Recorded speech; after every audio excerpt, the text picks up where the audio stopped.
శాఖ పురాణం 30వ అధ్యాయం. నారాయణం నమస్కృత్య నరం చైవ నరోత్తమం దేవీం సరస్వతిం వ్యాసం తతో జయముదీరయేత్. పుష్కరిణీ ఫలశ్రుతి. నారద మహర్షి రాజర్షియగు అంబరీష మహారాజునకు వైశాఖ మహాత్మ్యమును వివరించుచు ఇట్లనెను.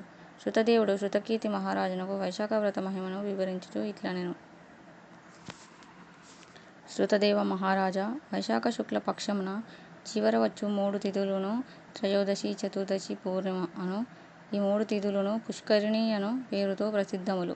పుష్కరిణి అనునది సర్వపాపములను పోగొట్టి సర్వశుభములను కలిగించును. ఈ 3 తిథులలోనూ స్నానాదులను చేయలేని వారు ఈ మూడిట్లో నే తిథి యందు వైశాఖ స్నానాదులను చేసినను వారికి 3 తిథుల యందును స్నానాధికమును చేసిన పుణ్యఫలము సిద్ధించును. త్రయోదశి నాడు సర్వదేవతలను జలములను ఆవహించి యుందురు. ఆ తిథి యందు సంపూర్ణంగా వసింతురు. పూర్ణిమ యందు శ్రీ మహావిష్ణువు ఆవహించి యుండును. చతుర్దశి యందు సర్వయజ్ఞములను ఆ తిథి యందు ఆవహించి యుండును. చతుర్దశి యందు సర్వయజ్ఞములను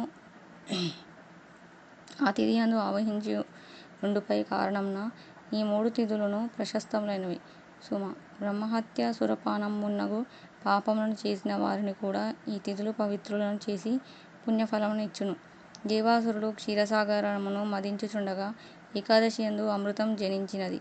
ద్వాదశి నాడు సర్వోత్తముడు దయానిధియగు శ్రీమన్నారాయణుడమృతమును దానవుల నుండి కాపాడెను. త్రయోదశి నాడు దేవతలకు అమృతమును ఇచ్చెను. దేవతలతో వివాదపడి విరోధమును వహించిన రాక్షసులను చతుర్దశి యందు సంహరించెను. పూర్ణమి నాడు దేవతలు అందరును తమ సామ్రాజ్యమును పొందిరి. అందువలన దేవతలు సంతుష్టులై త్రయోదశి, పూర్ణిమ అను 3 తిథులకును ఈ 3 తిథులను మానవులకు వారు చేసిన సర్వపాపములను పోగొట్టి పుత్ర పౌత్రాది సర్వసంపదలను ఇచ్చును. వైశాఖ మాస 30 దినములను వైశాఖ మాస వ్రత స్నానాదన జపాదులను చేయలేకపోయిన వారు ఈ 3 తిథుల యందును స్నానాధికమును చేసినచో వారికి సంపూర్ణ ఫలము నిత్తుము. ఈ 3 తిథుల యందును స్నానాధికమును చేయని వారు నీచ జన్మలను పొంది రౌరవమను నరకమును పొందుదురు. వేడి నీటి స్నానమును చేసిన వారు 14 మన్వంతరములను దడుచున్నంత వరకు నరకమును పొందుదురు. పితృదేవతలకు దేవతలకు పెరుగన్నం నీయని వారు పిశాచములై పంచభూతములున్నంత వరకు బాధపడుచుందురు. వైశాఖ మాస వ్రతమును నియమనిష్టలతో నాచరించిన వారు కోరిన కోరికలను పొందుటయే కాక శ్రీహరి సాయుజ్యమును పొందుచున్నారు. వైశాఖ మాసమున నెలనాళ్ళు స్నానాదులను చేయలేని వారు పై 3 తిథుల యందును స్నానాధికములను చేసిన సంపూర్ణ ఫలము నంది శ్రీహరి సాయుజ్యము నందుదురు. ఈ మాస వ్రతము నాచరింపక దేవతలను, పితృదేవతలను, శ్రీహరిని, గురువును పూజింపని వారికి మేము శాపమును నిత్తుము. అట్టివారు సంతానం ఆయుష్షు ఆయువు శ్రేయస్సు లేనివారై బాధలను పొందుదురని దేవతలందరును కట్టడి చేసిరి. కావున ఈ 3 తిథుల సముదాయం అంత్య పుష్కరిణి నామధేయమున సర్వపాపములను హరించి పుత్రపౌత్రాది సకల సంపదలను ముక్తిని ఇచ్చును. పూర్ణిమ నాడు సద్బ్రాహ్మణునకు సూపమును పాయసమును ఇచ్చిన స్త్రీ కీర్తిశాలియగు పుత్రుని పొందును. ఈ 3 దినముల యందును గీతా పఠనం చేసిన వారు ప్రతిదినము అశ్వమేధ యాగం చేసినంత పుణ్యం నందుదురు. ఈ దినముల యందు విష్ణు సహస్రనామములు చదివినచో వాని పుణ్యమింతనియూ చెప్పవలన పడదు. పూర్ణిమ నాడు సహస్రనామములతో శ్రీహరిని క్షీరముతో అభిషేకించిన వారు శ్రీహరి లోకమును చేరుదురు. సమస్త వైభవములతో శ్రీహరిని అర్చించిన వారు ఎన్ని కల్పములు గడిచినను శ్రీహరి లోకమునందే యుందురు. శక్తియుండి వైశాఖ వ్రతం నాచరింపని వారు సర్వ పాపములను పొంది నరకమును చేరుదురు. వైశాఖమున ఈ 3 దినముల యందు భాగవతమును ఏ మాత్రం చదివినను బ్రహ్మ పదవిని పొందుదురు. గొప్ప జ్ఞానులగుదురు. ఈ 3 దినముల వ్రతమును చేయుటచే వారి వారి శ్రద్ధాసక్తులను బట్టి కొందరు దేవతలుగాను సిద్ధులుగాను బ్రహ్మ పదవిని పొందిరి.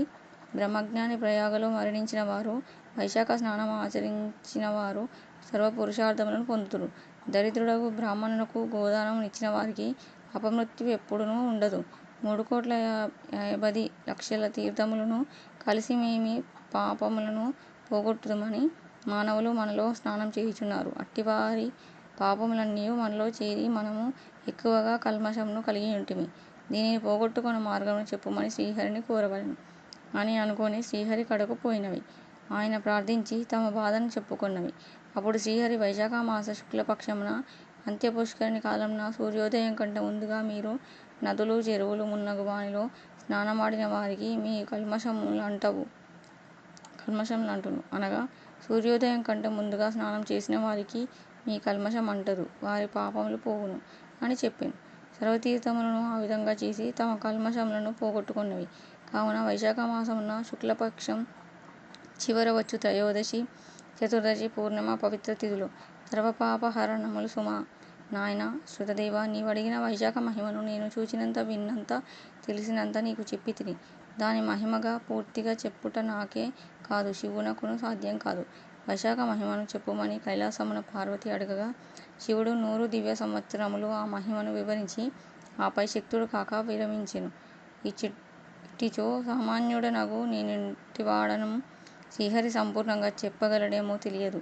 పూర్వం మునులు జనహితముకై తమ శక్తి కొలది వైశాఖ మహిమను చెప్పిరి. రాజా, నీవు భక్తి శ్రద్ధలతో వైశాఖ వ్రతం ఆచరించి శుభమున నందుము అని శృతదేవుడు శృతకీర్తికి చెప్పి తన దారిన తాను పోయెను. శృతకీర్తియు పరమ సంతుష్టుడై మహావైభవంతో వైశాఖ వ్రతం ఆచరించి శ్రీహరిని ఊరేగించి తాను పాదచారియై అనుసరించెను. అనేక దానములను ఆచరించి ధన్యుడయ్యెను అని అంబరీషునకు నారదుడు చెప్పి, అంబరీష మహారాజా, సర్వశుభకరమగు వైశాఖ మహిమను చెప్పితిని. దీనివలన భుక్తి, ముక్తి, జ్ఞానము, మోక్షము వీనిని పొందుము. దీనిని శ్రద్ధాభక్తులతో ఆచరింపుమని నారదుడనెను. అంబరీషుడు నారదునకు భక్తి శ్రద్ధలతో సాష్టాంగ నమస్కారములను మరల మరల చేసెను. నారదుని బహువిధములుగా గౌరవించెను. నారదుడు చెప్పిన ధర్మములను ఆచరించి శ్రీహరి సాయుజ్యమును పొందెను. ఈ ఉత్తమ కథను విన్నను చెప్పినను సర్వ పాపములను పోగొట్టుకొని ముక్తి నందుదురు. దీనిని పుస్తకముగా వ్రాసి ఇంట నుంచుకొన్న సర్వశుభములు, భుక్తి, ముక్తి, శ్రీహరి అనుగ్రహము కలుగును. వైశాఖ పురాణం 30వ అధ్యాయం సంపూర్ణం.